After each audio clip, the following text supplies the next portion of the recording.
This is the September 16th, 2025 regular meeting of the Chatham County Savannah Metropolitan Planning Commission. The Planning Commission consists of Ms. Karen Cherry, Chairwoman, Mr. Travis Coles, Vice Chairman, Mr. Tom Wildwoody, Secretary, Ms. Lorraine Bowles, Treasurer. Board members are Mr. Dwayne Stevens, Ms. Tracy Ammett, Mr. Joseph Irvine, Mr. Michael Kagler, Miss Amanda Wilson, Mr. Jay Melder, Mr. Jeff Nortricia, Mr. Joseph Welch, Miss Corinne Ross, and Mr. Stephen Bluff. The MPC Executive Director is Melanie Wilson. Good afternoon. The September 16th regular meeting of the Chatham County Savannah Metropolitan Planning Commission will now come to order. We're going to pause for the Pledge of Allegiance. Please stand. Pledge to the flag of the United States of America and to the republic for which it stands, one nation, under God, indivisible, with liberty and justice for all. Thank you. Please be seated. For staff, petitioners, and members of the public who are participating, our procedures will be as follows. The agenda is broken down into several parts. First, notices, proclamations, and acknowledgments. Next, the consent agenda, which consists of items for which the applicant is in agreement with staff recommendation and there are no known objections. This will be followed by regular business, old business, and adjournment. For each agenda item on regular business, the staff will make a presentation. The staff presentation will then be followed by a presentation from the petitioner, should they elect to do so. The petitioner will be allotted a time frame of no more than 20 minutes. The board may then ask questions of the petitioner or staff for clarification. Afterwards, the floor will be open for public comment. If you wish to comment on an item that the board is considering at the time, members of the public that are in person must fill out a blue speaker card and give it to staff. If you are participating virtually, use the raise your hand feature on your screen. Do not use the feature until the item you want to comment on is being considered. At the appropriate time, you will be recognized and staff will unmute your microphone. At the end of your allotted time, as determined by the chair, your microphone will be muted and the chair will recognize the next speaker. The total public comment time will be less than or equivalent to the petitioner's presentation time.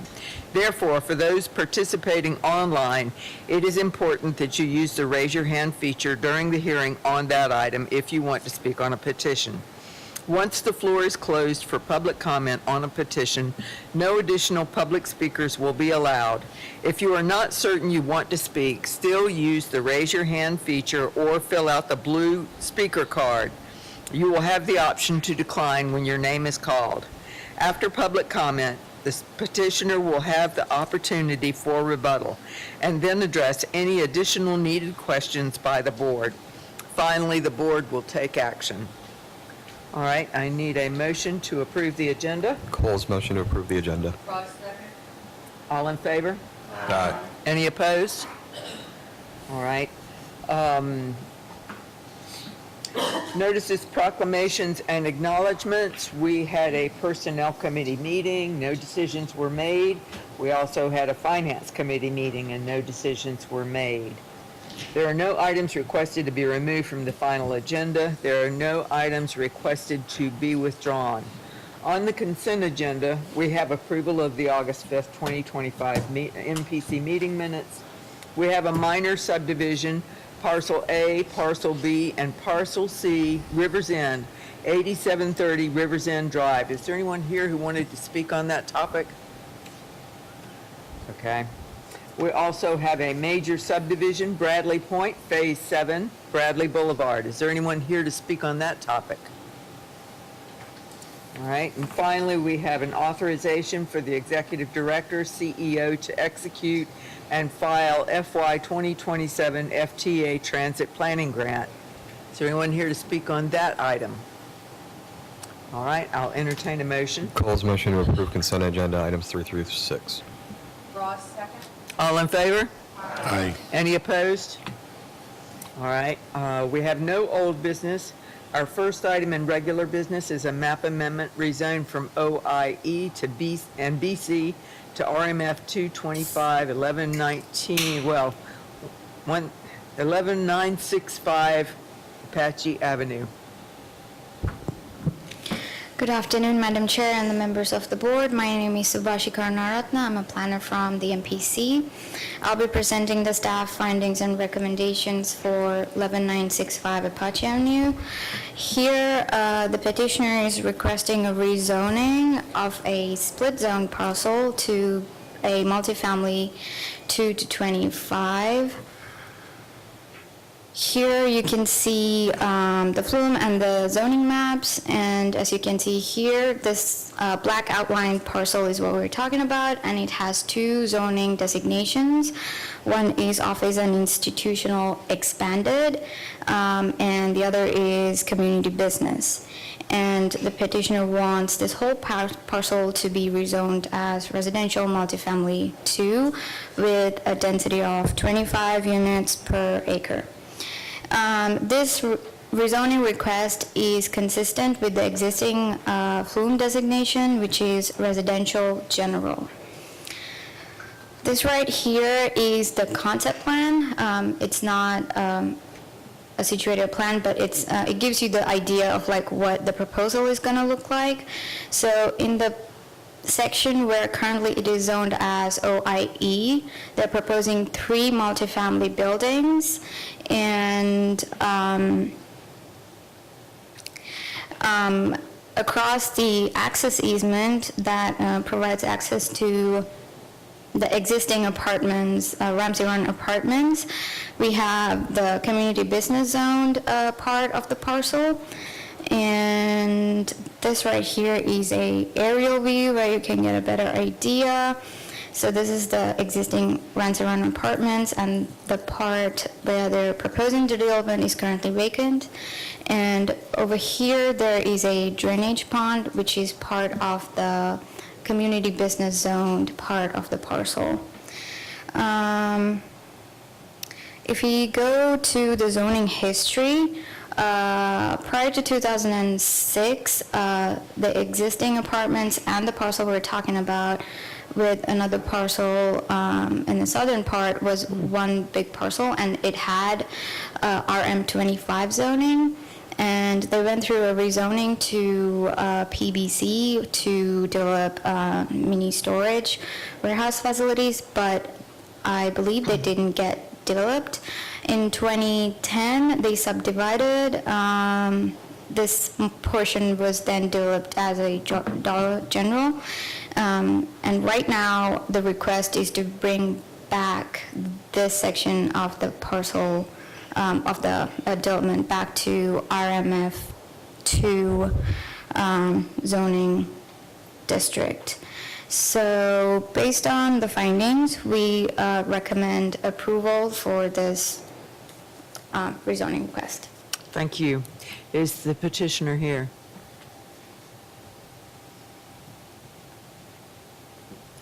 Yes, ma'am. Madam Chair, Josh Allen here today on behalf of Christopher Woods LLC. We also have a representative from the entity, Mr. Joey Chapin, who is here, but we'd like to thank Subhashi for the staff recommendation for approval. This is a relatively straightforward petition that we think this was a holdover most likely from NUZO, that with that prior rezoning in 2006 and 2010, the Dollar General was built. That exists. So that southern portion was zoned BC, where the self-storage mini warehouse was intended to go. That became office institutional expanded, where a self-storage mini warehouse is allowed. That resulted in a split zoning, but that also results in a zoning where we would like to be able to reutilize this site for multifamily. We believe obviously it's an appropriate location for multifamily, adjacent to the existing facility, adjacent to the mall, adjacent to bus lines, a good location for it, no need to change the future land use map. And in fact, multifamily is permitted under the OIE now. And when we had made our initial request, we were going to rezone the southern portion to OIE. After discussing with staff, they said, well, the adjacent site is multifamily RMF 225.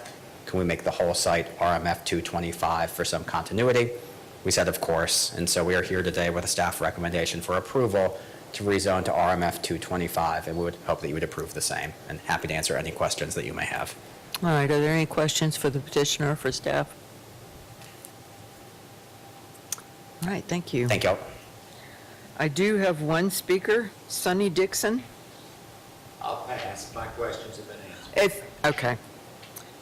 All right, thank you. Any discussion? No questions, no comments? Cole's motion to approve staff's recommendation. Bowles, second. All right, I have a motion and a second on the floor. Ms. Amick? Yes. Ms. Bowles? Yes. Mr. Coles? Yes. Mr. Melder? Yes. Ms. Wilson? Yes. Mr. Notrika? Yes.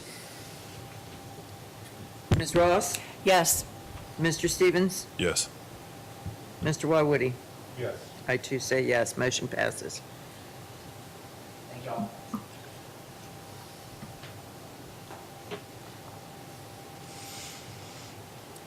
All right, our next agenda item is a map amendment rezone from RA to R316, 1514 Grove Point Road.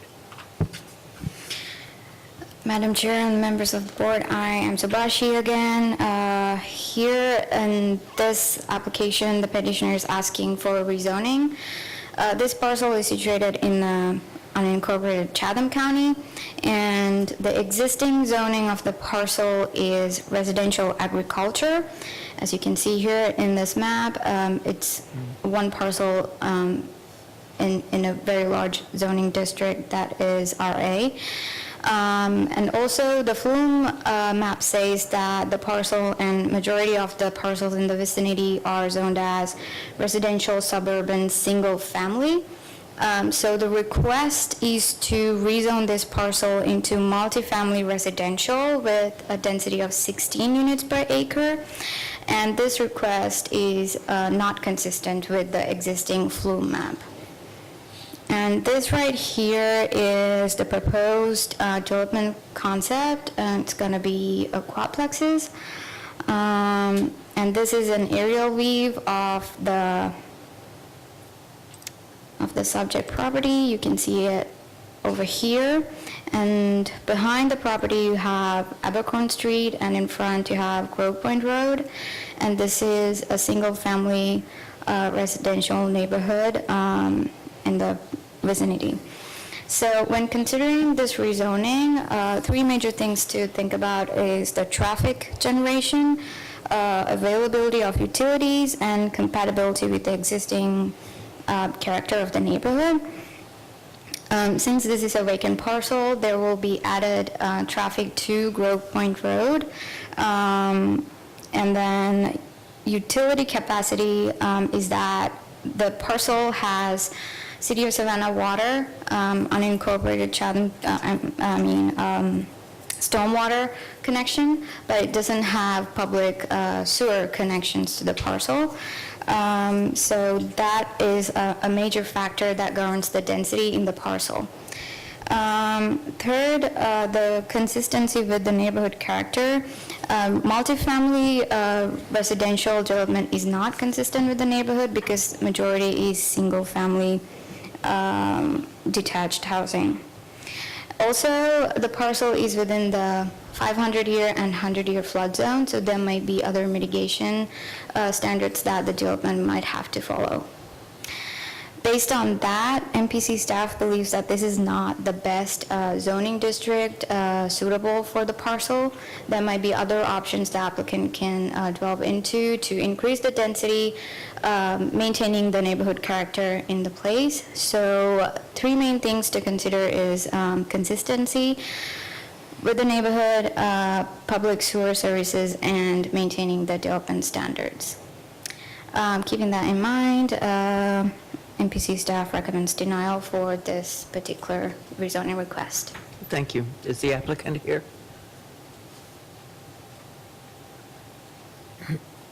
Please state your name for the record.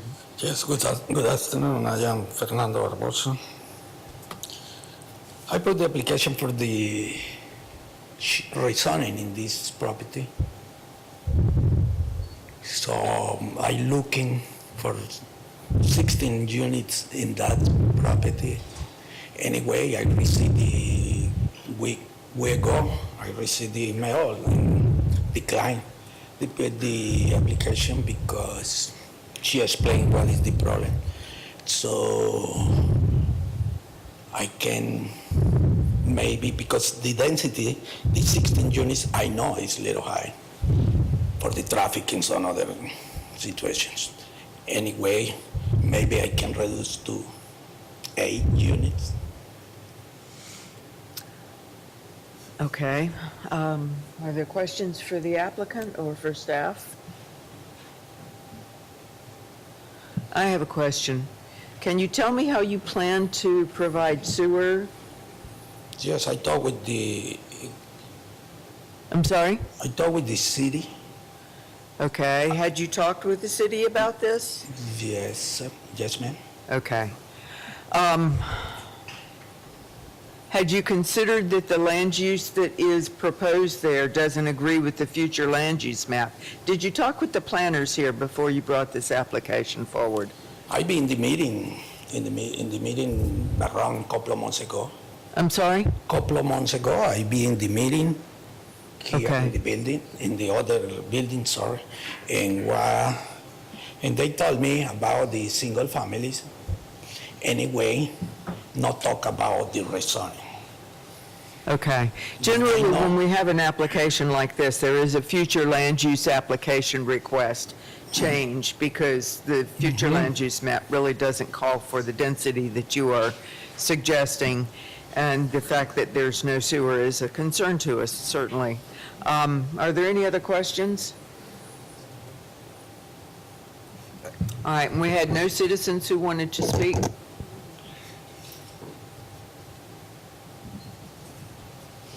May I ask the city manager, is there any possibility that there would be city connection there for sewer and water? Once a property is annexed into the city. But it's So that's not not been in the city annexed right at now, this is point it? in time, correct? Not to my knowledge, nor do I have knowledge of any conversation. Doesn't mean that it hasn't happened. Okay. So, I would say that it appears though there may just be some administrative steps that weren't taken here. I'm asking a question, Chairwoman, so if I'm out of order, let me know. Is the request for denial because the flume was not included? Is it a process denial?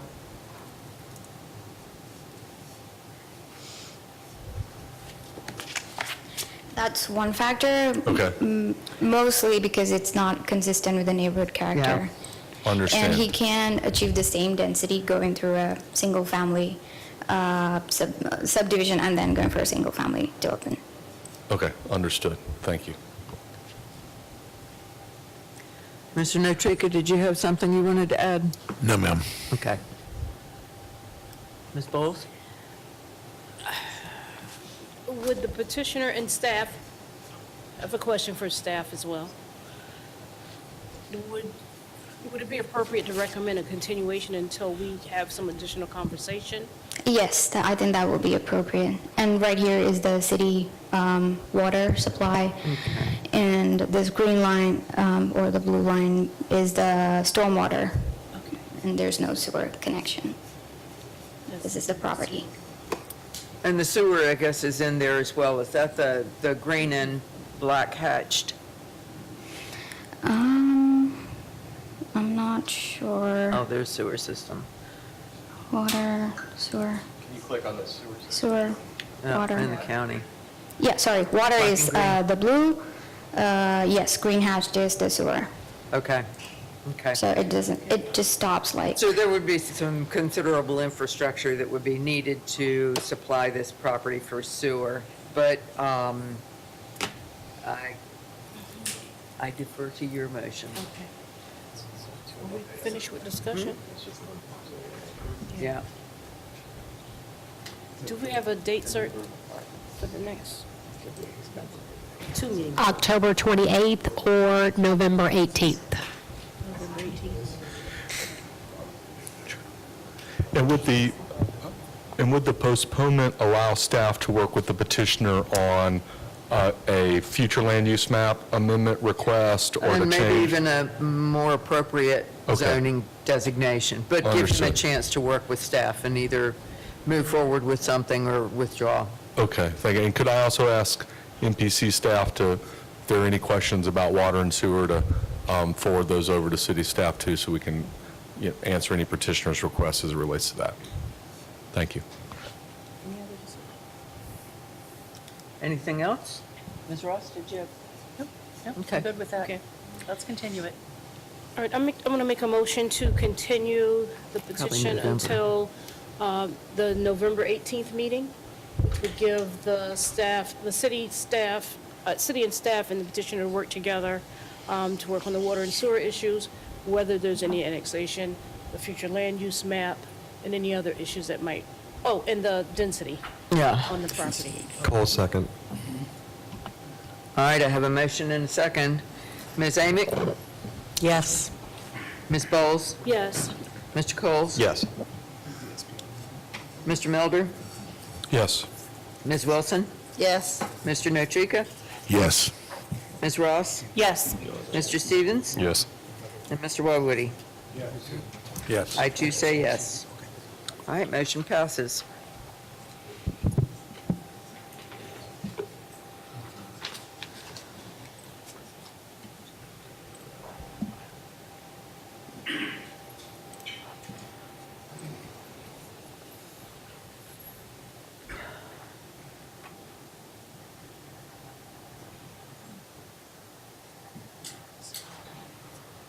Oh, I'm sorry.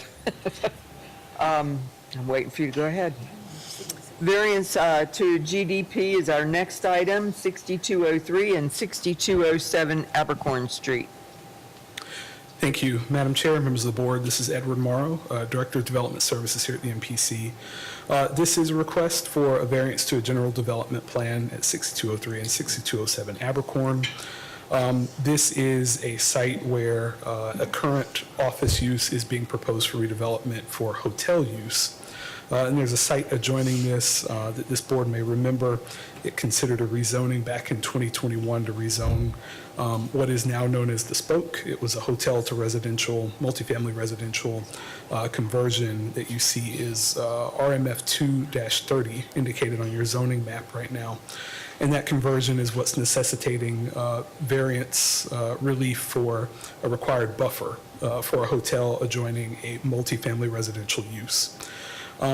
You can see that the subject property is Zone BC, and in looking at future land use, this is within a commercial designation along Abercorn and also adjoining White Bluff.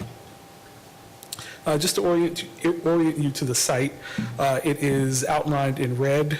There would be a recombination of two existing parcels here. And in about this location, if you're able to see my cursor, is where you would see a new hotel developed. There's a property line right here adjoining what is now the Spoke here in Savannah. And it's at this location here where the zoning ordinance would require a buffer. And there are a number of ways by which developers can create those or meet the buffer requirement. And so it's at this location that today relief is requested. You can see that there are a number of other hotels here, Baymont by Wyndham, the Home 2 Suites. And again, this was previously a hotel and now an apartment complex. And the proposal is to place a new hotel here.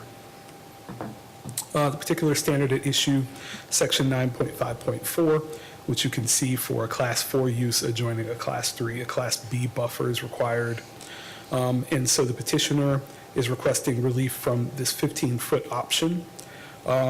It is also worth noting that there is a 7.5-foot stormwater easement located between these two properties, and these plantings that are required here by section 9.5.4 cannot be located within that stormwater easement. And so it's relief from these standards here that the petitioner is requesting a waiver from. This is the petitioner's proposed site plan here. You can see the proposed hotel structure here. At the bottom of your screen would be Abercorn. This would be to the top here, would Plan View North would be your the Spoke hotel to apartment conversion, and this is where the buffer relief is requested. Again, the 7.5-foot easement is located here, and this would be the area where the buffer would be expected. You can see on your screen that there are approximately 20 parking spaces that are proposed here. And being that this is a shared parking situation where there's a remaining office use that is here, these parking spaces must be shared between the proposed hotel use and the existing office. And so it's my understanding that these parking spaces are required.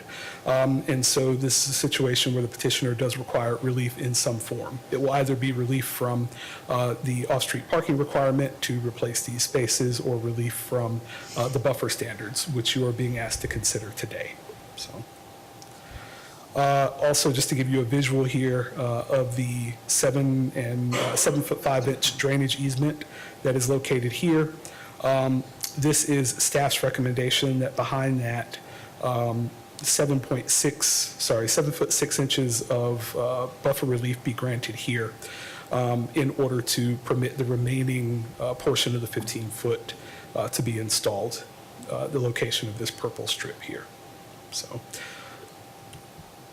With that, staff is recommending denial of the request to waive the variance, and alternatively recommends that 7 feet 6 inches of relief be granted to the 15-foot type B buffer standard, with the condition that the 6-foot fencing requirement be maintained between these two uses.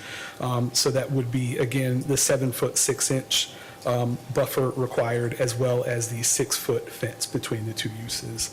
I am happy to answer any questions you may have. All right, thank you. Is the petitioner here?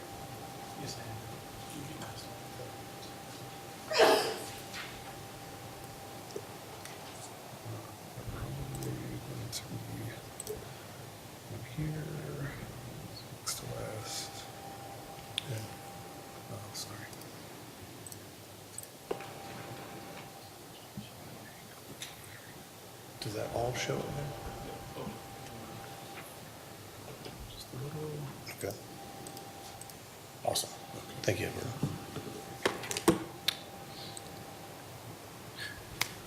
Yes, I'm Jay Maupin, Maupin Engineering. We're agent for the hotel proposed redevelopment of the office building. Edward did a great job kind of walking you through it, but I'd like to give you a little bit more context of what we're asking for.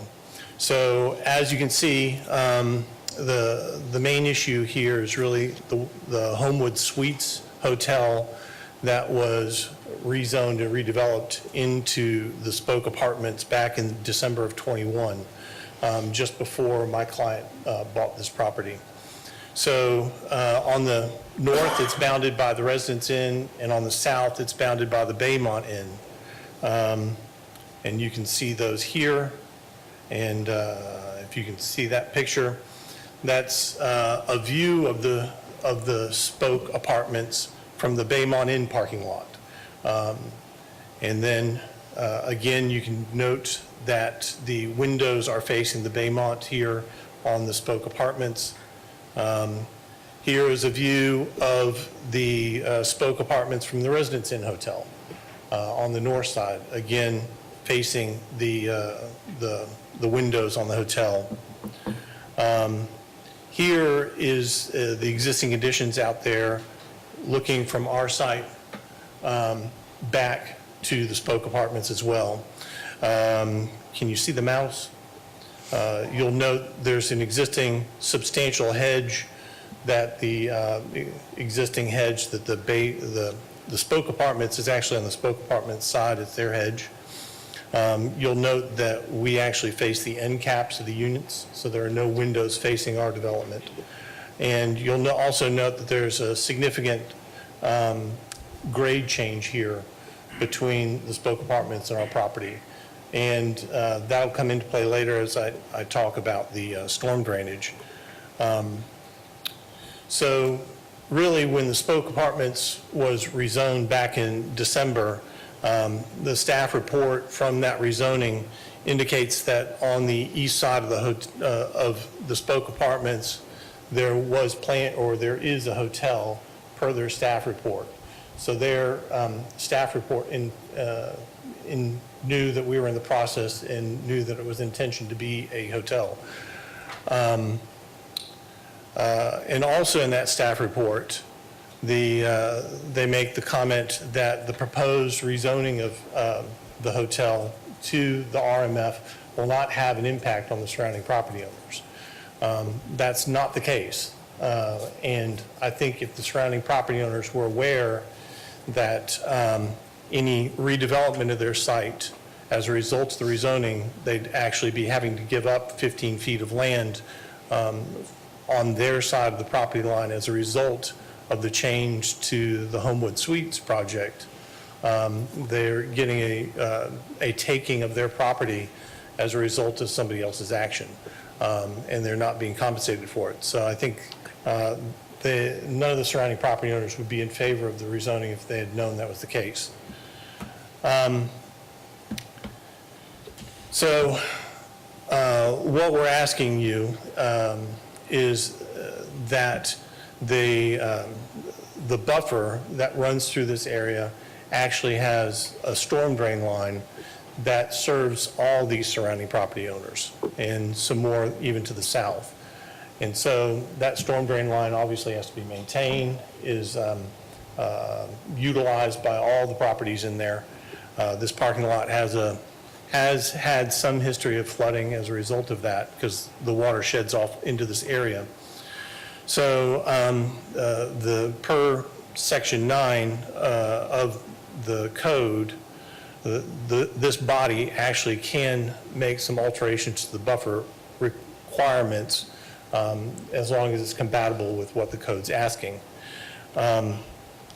So the additional issue with the storm drain pipe is that I can't plant trees in the immediate area of the storm drain pipe because of the city requirements, City of Savannah requirements, and primarily because of the root impacts on storm drain pipes. They're not code compatible.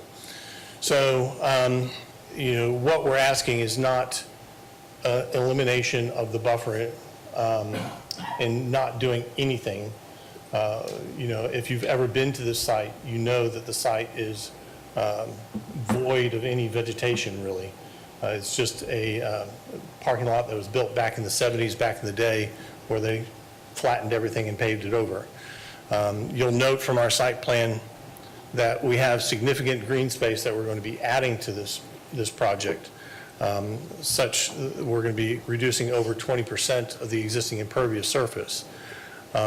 So we're asking that we not be confined by the buffer ordinance to have this linear strip of green space in the back that prohibits us from even planting trees in that strip and shrub. We'd only be allowed to really plant shrubs in that space where there are existing shrubs and the elevation change isn't really going to make much of a screening any which way. The shrubs are going to be too low to be much of a screening on our side. So what we're asking is a elimination of that buffer requirement for that area. I'm happy to answer some questions if you have any. All right, are there any questions for the applicant or for staff? Are you opposed to the staff's alternate? Again, I understand the intent of that is that they're trying to provide some screening, but I can't plant trees in that space because of the storm drain pipe. So I would rather take that green space and spread it throughout the site where I can actually plant trees and provide some vertical breakup of the existing site.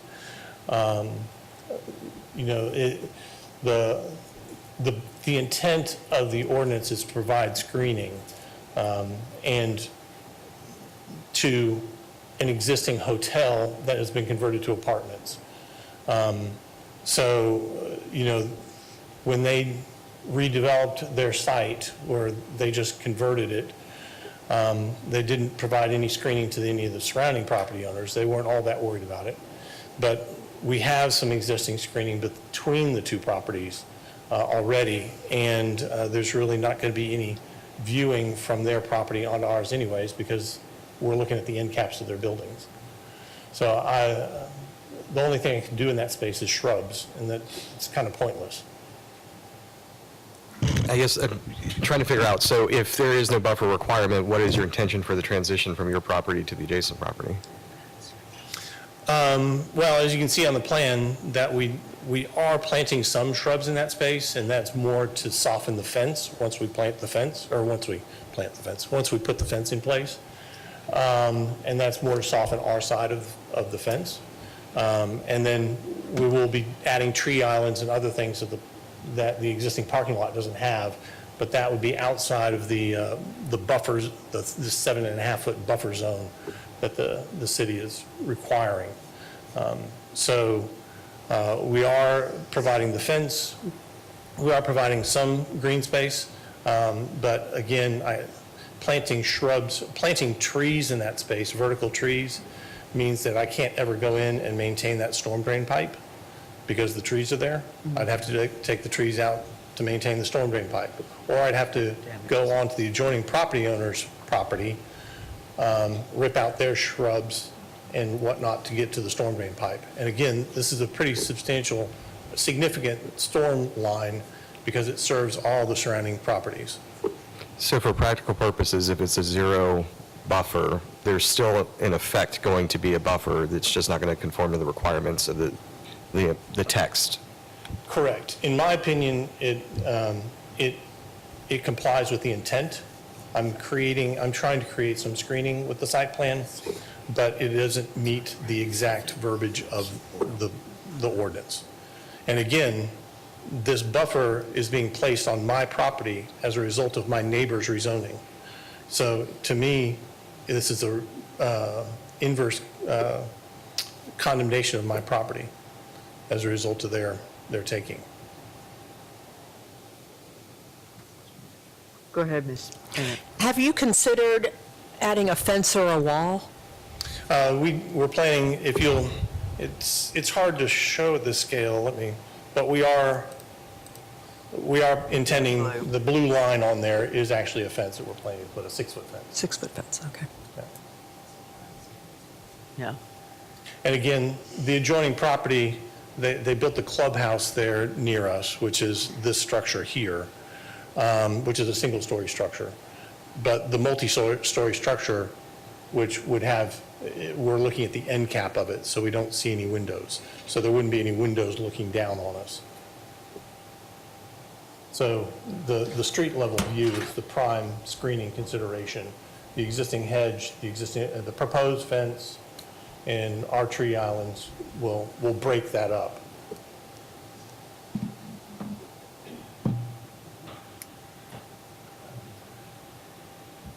Go ahead, Mr. I want to make sure I'm seeing what I'm looking at. I can see the cars, it seems, underneath the green area. That's the existing aerial photograph. So it's just a sheet of asphalt right now. Right. And so as it's proposed right there, is there going to be any change in the curb from side to side and any widening or narrowing of that drainage area, that easement? There'll be some, but we are there's existing storm structures and so forth there. Mm-hmm. We're going to be adding, those parking spaces will all be porous pavers. Mm-hmm. Because our stormwater's running across and into the pavers and then into the storm structures. And so we have to get the stormwater over to the storm structures, so the pavement will extend to that area. All right, thank you.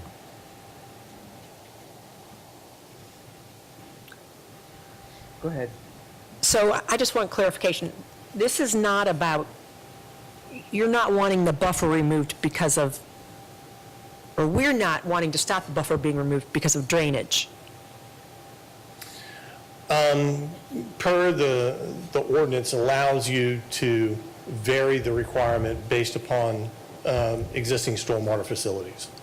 And this is a stormwater facility in this area. What I'm asking for is not to be held to some linear strip where I can only plant shrubs that are pointless and taking my land just to plant pointless shrubs when I could be using that for parking and distributing that green space throughout the site. Okay. Just because questions? of the way the ordinance is written, where you have to plant it in this linear strip.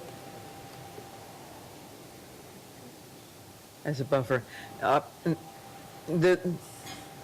There was one objection to this application, and that was from a person who lives on Early Street.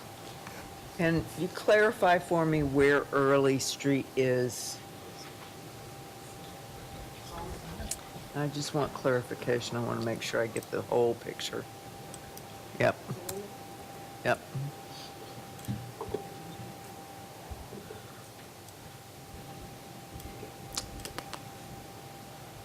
Okay, he lives at 105 Early.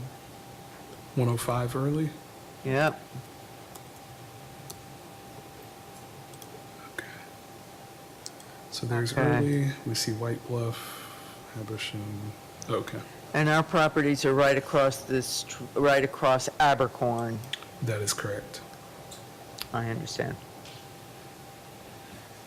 So his concern is that reducing this buffer will significantly harm his property and his neighborhood by increasing noise, light, and traffic intrusions. Is there any, do you have an opinion on whether that is the case or not?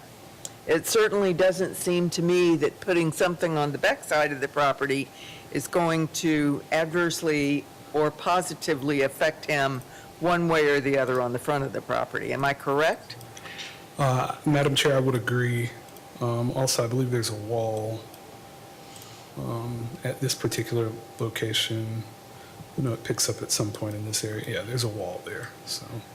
So perhaps the height of the building might be a little bit obtrusive to him, but that's not what we have in question here, correct? That is correct. Okay. All right. The other concern I had was the size of the parking spaces themselves, but that's not part of the question either. So, I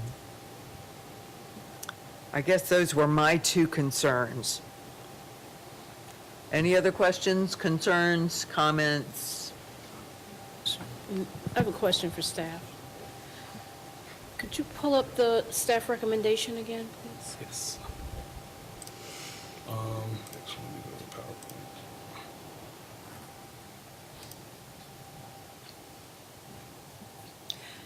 So you're basically suggesting that he cut the easement or the buffer by half? That is correct. Okay. And can we look at the picture and have you visually show us where that buffer would be? Looking at the aerial imagery, Looking at the one that the Come one with the down. green line on it. the Two site down. plan itself. That, Yes, that one. So you're talking about halfway, and if we did halfway, that would pretty much eliminate his opportunity to park, at least in that. That is correct. The He parking might be able spaces, to do some parallel parking there, but he certainly wouldn't be able to get in as much parking as he has now. that is correct. and given that he really can't plant in that vegetated buffer, right? He can't plant in it because of the stormwater line. He can't plant the So- trees anyway. Right, can't plant them. Is there a problem just with what's the problem if there's just a 6-foot privacy fence? Is there an issue? If this board deems that appropriate, that is, that's a reasonable response to this request. Okay, go ahead. Coles make a motion that we approve the petitioner's request to eliminate the type B buffer, but to include that there is a 6-foot fence required for the length of that property. Bowles, second. All right, I have a motion and a second. Do I have any discussion or any comment? All right. Ms. Amick? Yes. Ms. Bowles? Yes. Mr. Coles? Yes. Mr. Milder? Yes. Ms. Wilson? Yes. Mr. Notrika? Yes. Ms. Ross left. Mr. Stevens? Yes. Mr. Welsh? Yes. Mr. Woody? Yes. I too say yes. Motion passes. Thank you very much. All right, our next item is a a master plan amendment for 420 and 302 Bush Road. Thank you, Madam Chair, members of the board. This is a request to amend the recently adopted master plan for the McClendon Track PD. There are two principal parcels, 420 and 302 Bush Road, associated with this development. To look at our future land use and zoning, you can see that these are both now indicated for planned development, and these are the two parcels zoned PD. And as this recently came through MPC and City Council, this is the pod or concept map that was approved, and it generally shows the locations where the developer intended to place those uses that were approved in association with the PD. And we are seeing now the general master plan that is proposed by the developer for a more precise placement of the single-family detached, single-family attached apartments, amenity areas, and areas reserved for preservation. And you can see each of those indicated here on the general master plan. Petitioner is requesting to replace this pod map with this more specific general development master plan. And so specific development plans that would come forward following today's hearing would be expected to be consistent with this general development master plan. Among the submittals for the project were this phasing master plan as well. And so you can see how the developer intends to develop the tract overall. The multifamily tract and that was previously indicated for commercial is no longer, or both, indicated as future development sites within this PD. There were also exhibits for master stormwater management plan, master water and sewer plan, master utility plans, generally speaking, that were submitted with this as well. And so those will be helpful exhibits. Another one of the central things that we expect from such a master plan is to identify principal routes of circulation. And so we can see the points of ingress and egress that are planned off of Little Neck Road, as well as the internal routes of circulation. So in reviewing this general development master plan, staff found that it is consistent with the intent of the adopted PD district, and that it does clarify essential development details related to circulation, phasing, and utilities. It does not in any way modify the approved text. It gives us the anticipated amounts of acreage to be used for residential development, as well as the acreage preserved. And so future specific development plans are expected to be consistent with this. With that, MPC staff does recommend approval, and the applicant is here to give greater detail on this submittal. All right, thank you. Yes, ma'am. Would the applicant like to come forward?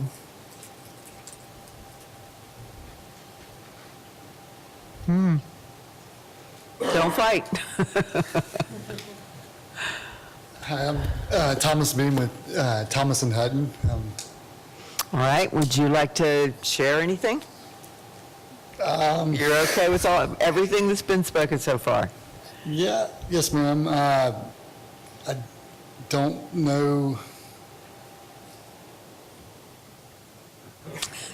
This is my first rodeo, so I apologize.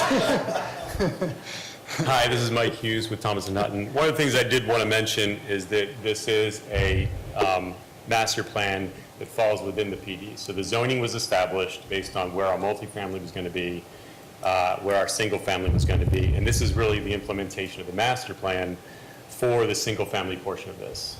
As was mentioned, we do have the multifamily component that's going to be located towards the southeastern portion of the property. That will come back to you as a preliminary development plan, as will the parcel across the street. So now it's really us getting into the weeds of showing we're following the intent of the zoning and really trying to lay the framework for what the utility is going to be, where the connections that are consistent with the zoning are following within the property specifically. All right, thank you. Go ahead, Ms. Amick. So this is not about a change in density? No, ma'am.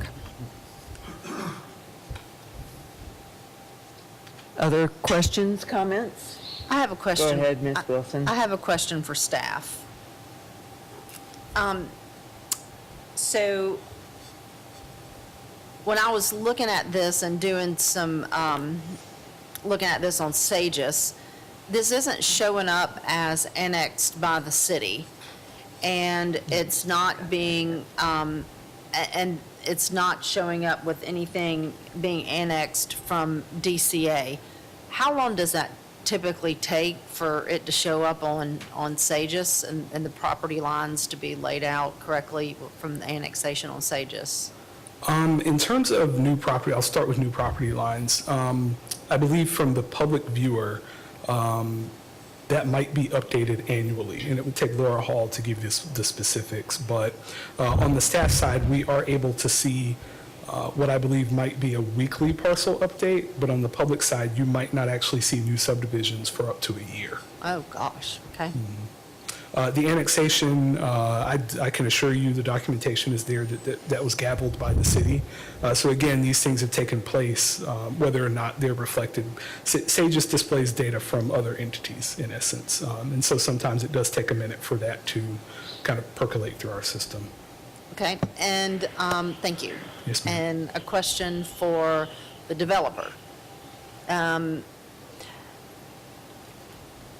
I know that there's been a lot of work with the community with this project, a lot of great collaborative work with the community in regard to this project. And I know that there's concerns about just what goes along with construction and the traffic and construction traffic. And I would just. Road conditions.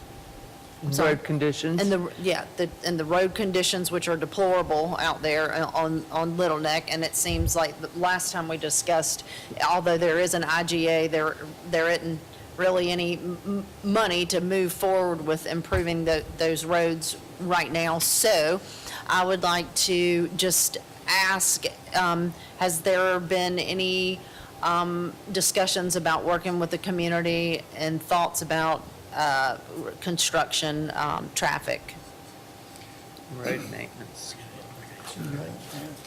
Thank you. Robert McCorkle here, also on behalf of the developer. Our discussions with the community are continuous. I was thinking earlier, this may be the first thing that's ever come up in this area, that there wasn't somebody from the community here to talk about it. But part of that reason is because we've been working with them kind of consistently throughout this entire process. We sent them this to review and bless before we got here in front of you today. So I don't think we're to the point of knowing exactly how those construction insurances and things are going to work yet, but I assure you that Ms. Bieber and her group and the rest of the neighborhood is on top of us, and we're going to continue to work with them to make sure that we address any issues that they have. Thank you very much. Other questions, comments? No, I don't see any public comment cards. I do have, I'm sorry, I have to bother you. I do have concerns about the transportation. Every access that I see is to Little Neck Road. There are several cul-de-sacs, and I do understand that there was a request from the neighborhood not to connect to Bush Road, but there are connections to adjacent properties to the west and adjacent properties to the south, and I don't understand why we don't show any connections outside of to Little Neck Road. This is a community of connections, and all of these subdivisions with no connections flies in the face of the community that is a connected community. So can you address that, please? I'm sorry. No, yes, ma'am. I understand the concern, and we talked about this a lot when we went through this process of getting this property annexed and rezoned. Like I mentioned before, we've worked really hard with the neighbors on this project. I think it's the first project they've ever approved in advance of it being rezoned. And one of their fundamental things was that it not connect to Bush Road. I understand that. If we had sent this in today, and before when we did send it to the neighborhood association and had shown even the opening for a connection to Bush Road, I suspect that we would have people here today objecting to it. But more importantly, it's a condition to our zoning. And so we have to submit the master plan, we believe, based on, that satisfies our conditions, and plus the 30-page PUD document that we got approved as well. And so I do understand the concern, but I think we have to meet the requirements of our zoning, which say that we do not access on a bush road. I will make the comment that in the rear of the property, that's all wet back there towards the property line, I mean, the power line, I think you were mentioning earlier. That's wetland back there, so I don't think that's a concern for whatever that's worth, but. At the northwest portion of the property? Northwest portion of the property is still separate development that we don't control access to. I understand, but if you had a connection there, that when that property owner came in and said, we want to develop, we could say, okay, you need to connect to your neighbor. Yeah. I mean, I think at this point, we don't plan on doing that. I think most neighborhoods probably don't like to have back doors into other neighborhoods for crime and people coming across neighborhoods that you can't control and other things like that. And ambulances and fire trucks? We're going to have to meet all the requirements of the city of Savannah in connection with our emergency services. So all I can say right now is that we don't have that connection, but I hear your concern. All right, thank you.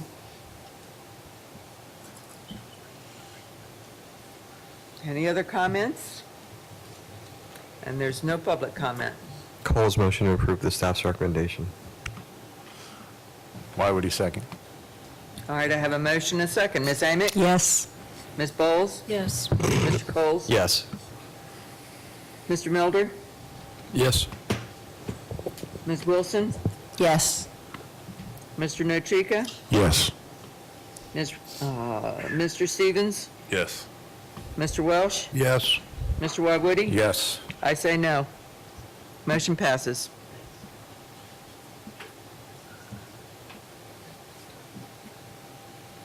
Our next item is map amendment, rezone from RI to EO to B1 EO, 209 Shipyard Road. Thank you. Madam Chair, members of the board, Edward Morrow. This is a rezoning request in unincorporated Chatham County, specifically at 209 Shipyard Road. You all may remember a parcel directly across the street, just to the north, that was on this board's agenda for several months. These properties are similarly situated in that the actions that you're being requested to review are related to code enforcement. This is also the site of an existing non-conforming landscaping business.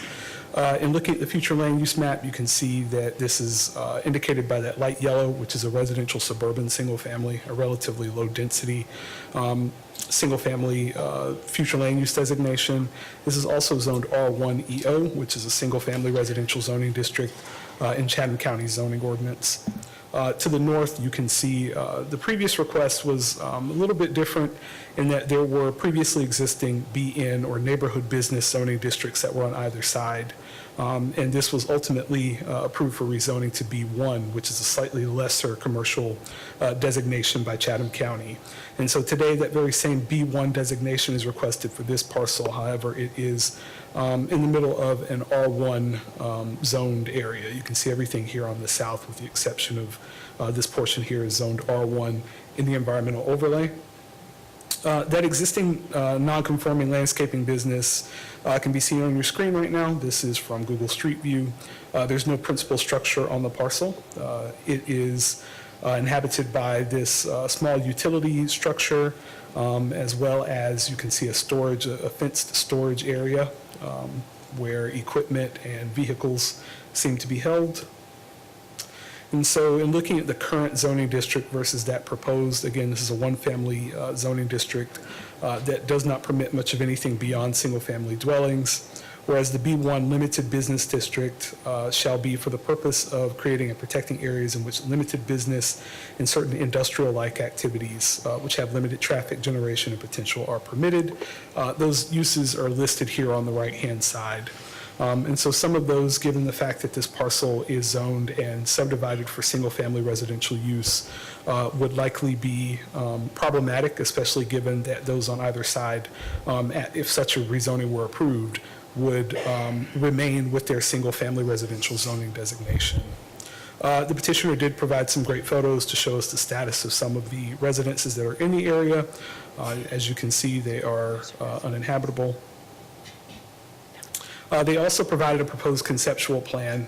Should a zoning action be approved that would permit this use to continue, they intend to place a dwelling at the center that would likely be used for an office use. You can see that a employee parking area is proposed, as well as a means of ingress egress to get vehicles to the back of the site.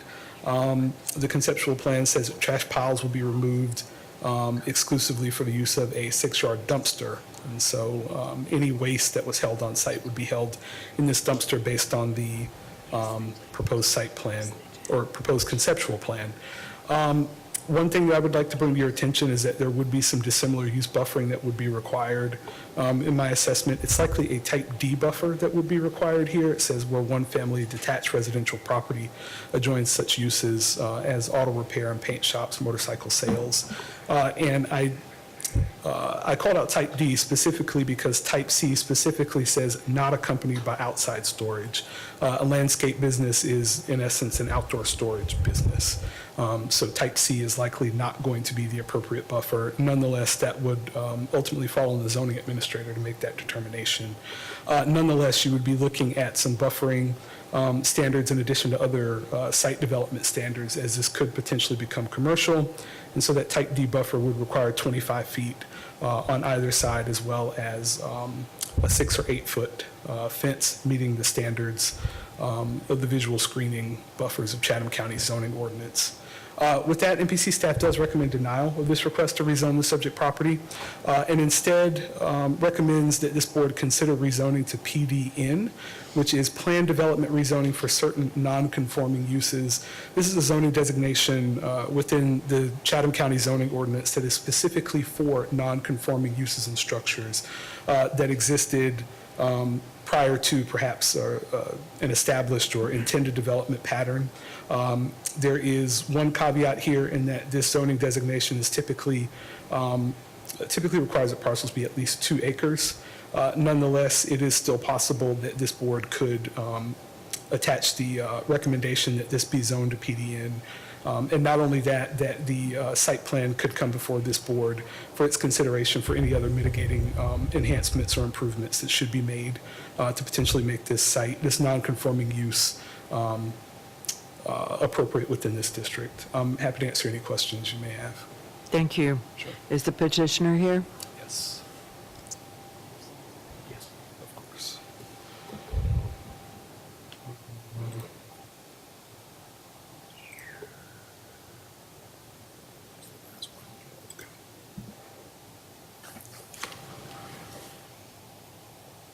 I've learned I can do this with my hands now.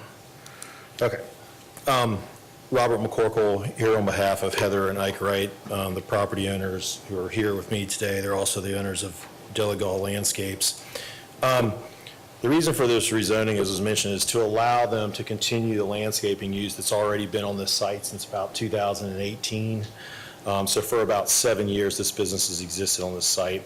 As was the case across the street and with other parcels in this shipyard area that have come before you, the county's been going around with some of the businesses that have existed there.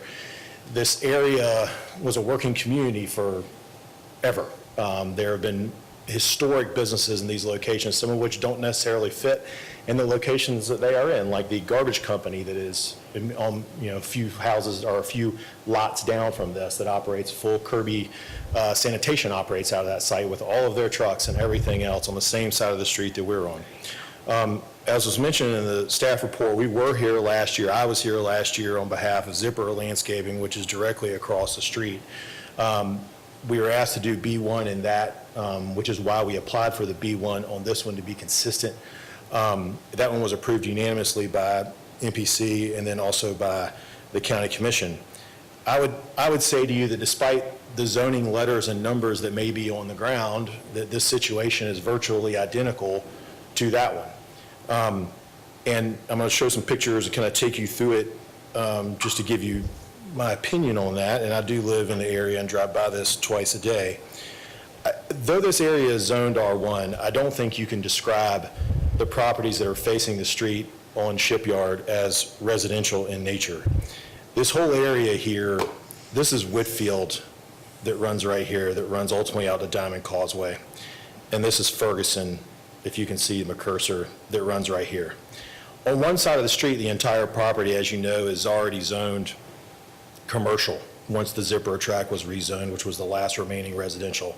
It's been done over time in somewhat of a piecemeal manner.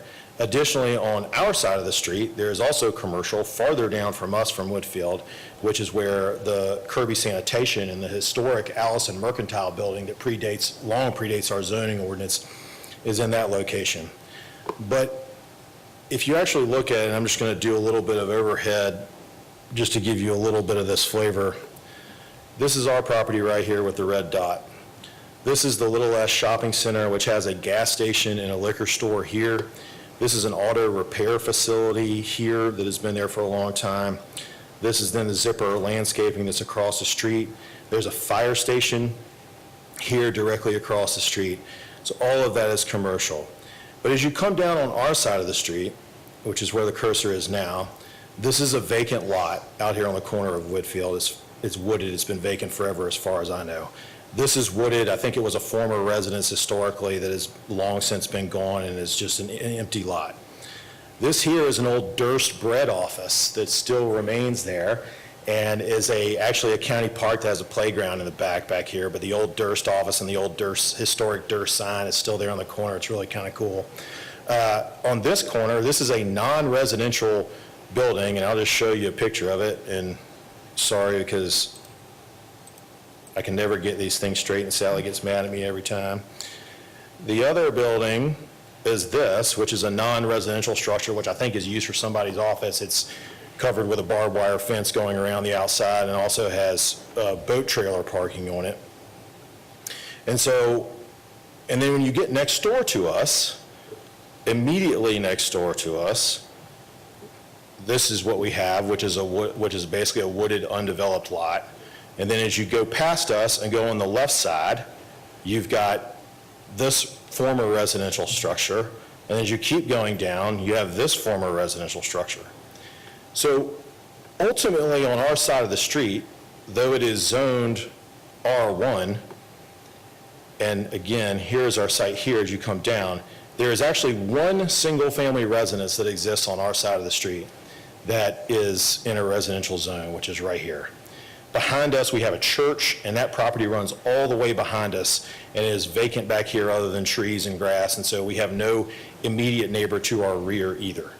And so other than a single residence that is 3 lots down from us, we do not have any residential neighbors on any side of us or in either direction going towards the next block. And then as was mentioned before, this is Kirby Sanitation, which is a full operation of a garbage company on this site. And their trucks leave at 4 and 5 in the morning, and that's what's there. This is our site now. I did want to provide an updated picture. The shrubs have grown a great deal since the picture that was on Google Earth that was shown to you before. These things are 10 to 14 feet high now. So you can see this is at 8 o'clock this morning as I drove by here on the way just to take a picture. The site is kept nice and neat. The shrubs are now completely grown up so that when you're sitting out in the street as I was here, you cannot see into the site at all except for immediately through the driveway. And so they do keep a good site, then the plants are grown up. And so what we're proposing to do, and we've submitted this site plan in connection with it, is to add what I would call, I guess there was discussion in the pre-meeting about it being a barn-style structure. And I'll show you the pictures, which I don't think you saw, but this is the photos of what this would look like. And so it's a very nice looking building. The intent is that there would be some parking and some storage underneath the building, and then there would be office space upstairs in the building.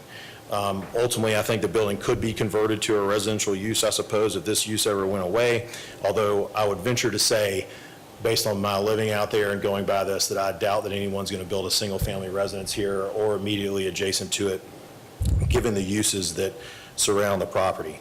They also intend to put up a full privacy fence. There's already a privacy fence that encloses a portion of the property. They're going to extend it all the way out to the front behind the hedges that were shown there.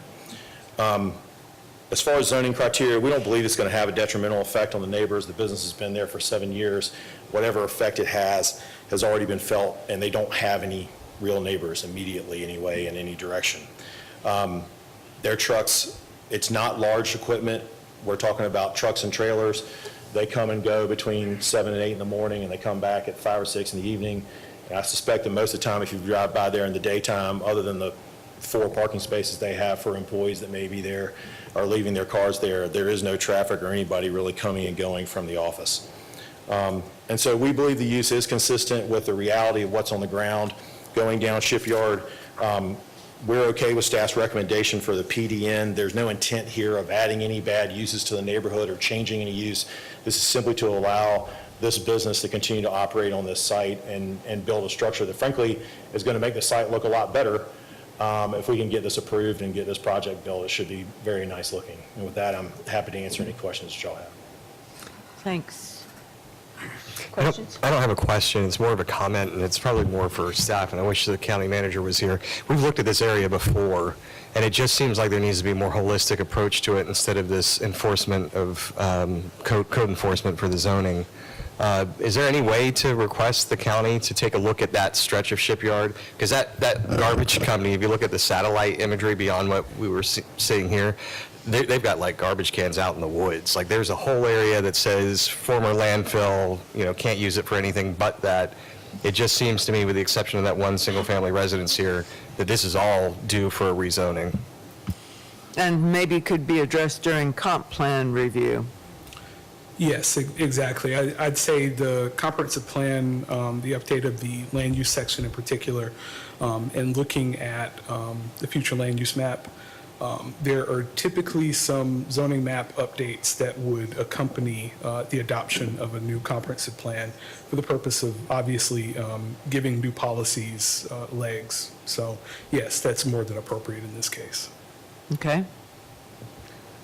Go ahead, Mr. Stevens. Mr. McCorkle touched it, and I think you touched it as well in the pre-meeting. Of the uses in this proposed zoning, were there any that staff had any major concern with that they would, I guess, recommend that we strike from the list in the event we move forward as presented? Staff's original recommendation is that this not be rezoned to a business use simply because despite what is actually happening on the ground right now, if someone were to purchase a property, the things that they could do without going through some zoning action are to pull a permit to build a residence. Okay. So consistent with that, if this board does believe that it's appropriate for this use to continue, the PDN is the best route to achieve that. If this board would like to actually expand the rights of this particular property owner and open the possibility of future uses, it would take some time for me to kind of evaluate. Given the small size of the parcel, that's the first thing that I'm thinking. Once this becomes commercial, it's going to be required to meet a different set of site development standards. And so you're going to have a paved dust-free parking surface. You're going to have stormwater runoff requirements potentially, depending on what you add. And of course, those are things that could be addressed through some sort of site plan relief, with this board. Nonetheless, to pick out any one or two uses in particular might be challenging. Yeah. But totally fair. I just wanted to kind of have some level of framing, but if I recall correctly, Mr. McCorkle said they are fine with the recommendation made by staff. Yeah, the PDN that's recommended by staff will basically make the existing use the use, and the site plan we submitted the zoning. So we can't do anything else but what we've shown you here today, so there should be no danger to the neighbors. But then when the next person comes in, they're going to have to rezone it as well? They would have to come back and ask to do any changes. And if we want to change kind of the site plan or add a building or do any of that, we would have to come back and ask as well. And then ultimately, it's actually, and it was staff's recommendation, and I applaud them for, it makes sense, because if nothing else too, it's also it's a placeholder. If they're going to come along and rezone this, which frankly it needs to be done, but if the whole side's going to get rezoned down to Ferguson, which makes sense, this is really just holds the non-conforming use in place until that would happen. Yeah, makes sense. Yeah, that's really the issue here, is get compliance to kind of back off. Mr. Melder, did you have something you wanted to add? Okay. Oh, yes, we do have a couple of people who wanted to speak on this item. They're both online. Let's start with Carol Wilder.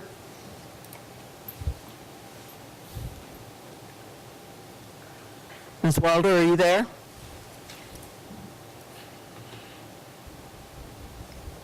She is self-muted. Can you unmute yourself? Ms. Wilder, can you unmute your... Sorry, technology is not my best. Understood. Please state your name for the record. Sure, it's Carol Barker, and I live on Railway Avenue, which basically I live back to that property. Said property that wants to change the zoning, and definitely, I guess what the concern is it was been blocked, as you guys have mentioned, on the corner where we are, where the barbed wire fences around the piece of property. It is zoned R1. Then you have the property in question, and then you have a house that unfortunately has been vacant, and then you have 3 other residences that are R1, and then you have the sanitation company. So in the end, you really have 3 people who are on secure room that are being affected by it, but then it also does affect us, because in the end, if we really change it, which I think is probably going to have to happen in the future, as much as I don't want it to happen, because I would prefer it to stay residential, I think you have to take into consideration that it is not a corner, you're sitting in the middle of... Understood. Anything else? Go ahead. If anything, not for it at all, because it affects our property value. Okay. Thank you very much. Any questions for Ms. Wilder? All right, I have Gwendolyn Crawford.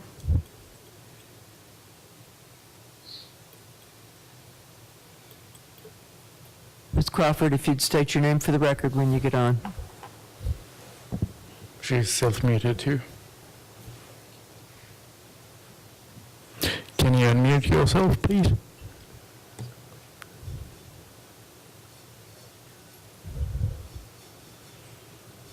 Is she there? Yeah, I don't see any activity. Ms. Crawford?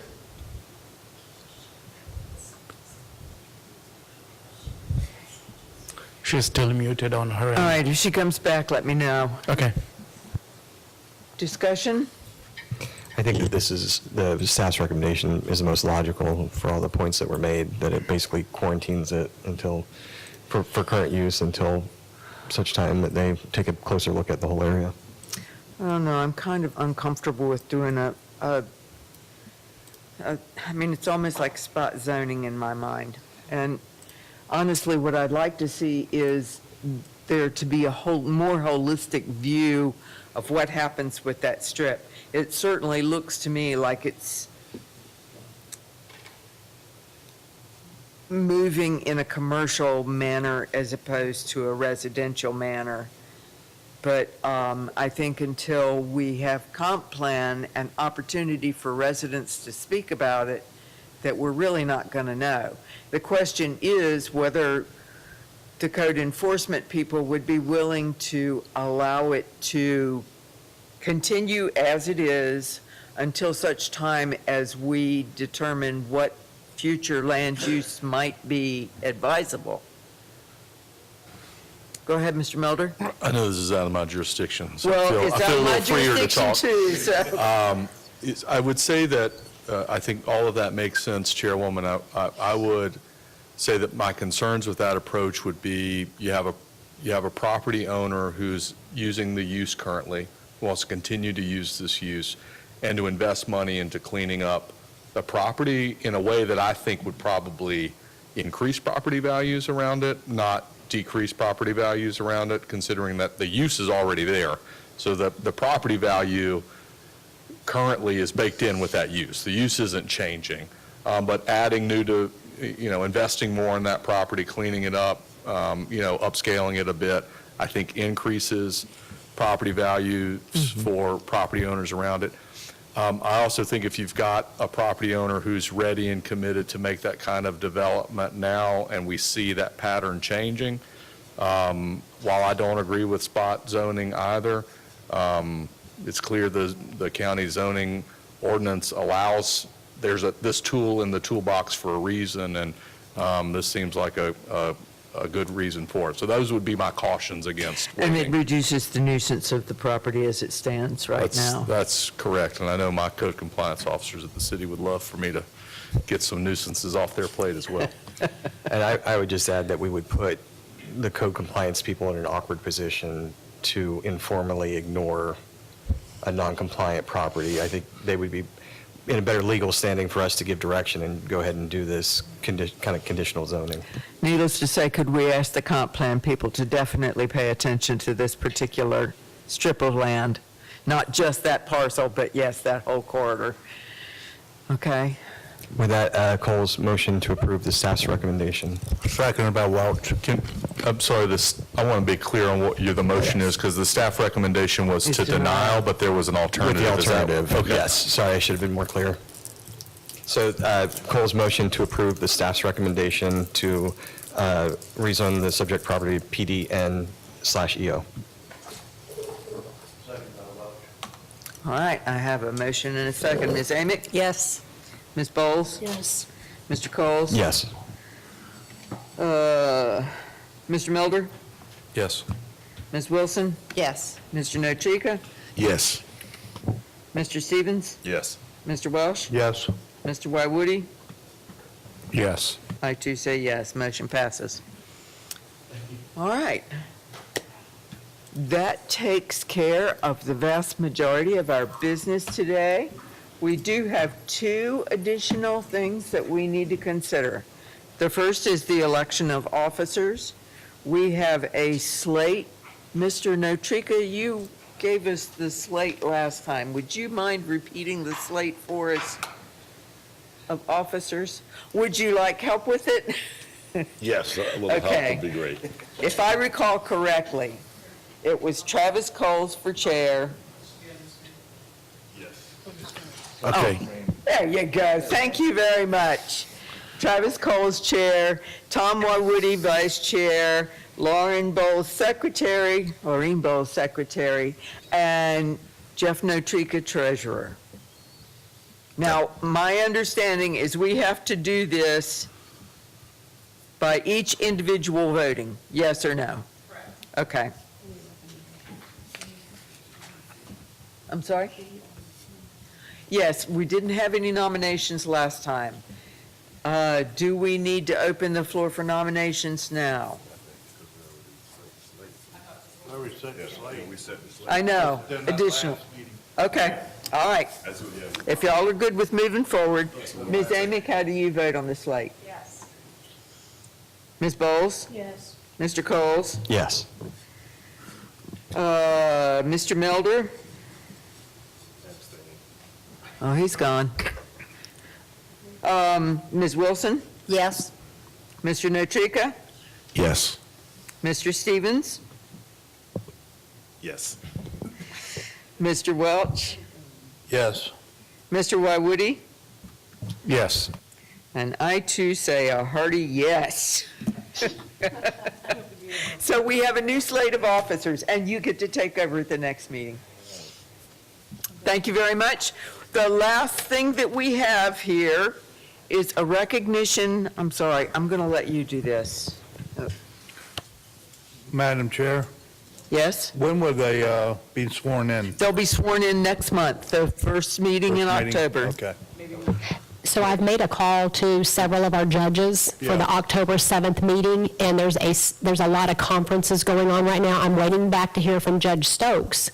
All the other ones are at a conference, so there's a possibility it will be October 28th, but the second that I know, I will send all of you an email so that you can be here. Hang in there. How does that go? Does that mean Karen will conduct the early October meeting? If they can't come on the 7th, then she would still sit in the seat until... Thank you very much. All right, Ms. Everett, please.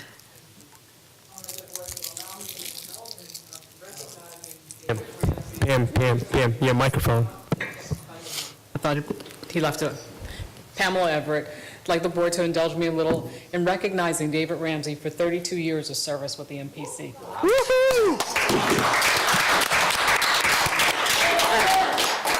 David joined the MPC September 9th, 1993, and so I have a little plaque for him, and it reads, "For 32 years of service presented to David Ramsey, sincere gratitude from the MPC for your hard work, dedication, and creativity. You make a difference in the lives of the citizens of Chatham County, Savannah, and the MPC. Thank you for all that you do." For those of you who don't know, David makes these posters for us that are so incredible. Oh, wonderful. And maps. So every time there's a rezoning, David is a person who creates all the labels and makes sure that everybody's contacted. And he's just one of those people, I say, David, I need X, Y, and Z, and David creates it out of whole cloth. It's like, wow. So congratulations, David. Thank you again for 32 years. I told everybody he started here when he was 10. Thank you so much. It's been a long time. I've been working with a great crew here and great family, and it's been terrific being with everybody, and just we have a great crew here. But, And yeah, if we could get a picture with David and the board, I would greatly appreciate okay, it. yeah, thank you very much. David's wife actually came in one day and told us how happy David is working here. I was like, wow. He said he comes home and brags about the work that he does here. and the people he works. Yeah, it's a great place to work. Madam Chair, Madam Chair. Go ahead, Mr. Stevens. If I may, David was here when I was an intern, and he was one of the people that I really look forward to talking to. He has been here for a long time. Yeah,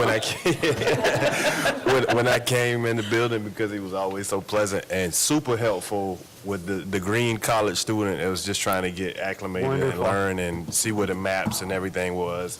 Even if it wasn't what he did, he always helped me or pointed me to the right person. So I appreciate that. Yeah.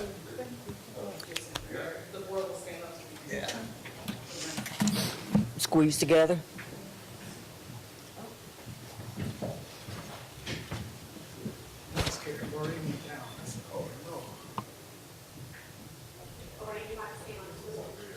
I might let I'll let Ken do it because Ken always takes better pictures than me.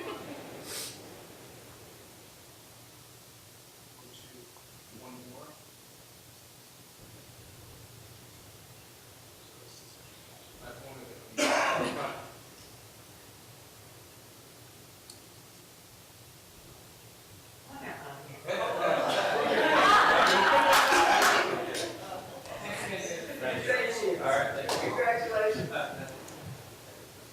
All right, Edward has one more thing for us, I guess. Yes, very, very briefly, I'd just like to tell you all the next upcoming meetings are going to be very, very important. You all heard kind of a preview to the comp plan coming in the pre-meeting.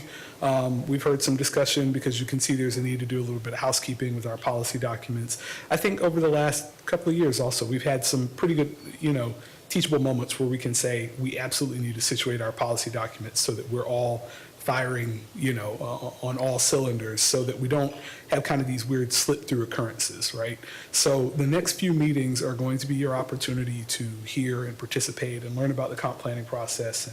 And in addition to the fact that we have some pretty significant petitions that are coming through in October, both October meetings, just please be present. Please plan to stay. They will be longer meetings. Most of the comp plan stuff will probably end up being in other business at the very end.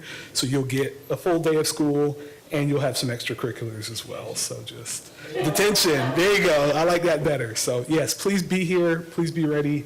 Everybody eat a good breakfast and just come ready to work. So yeah, thank you all. Good.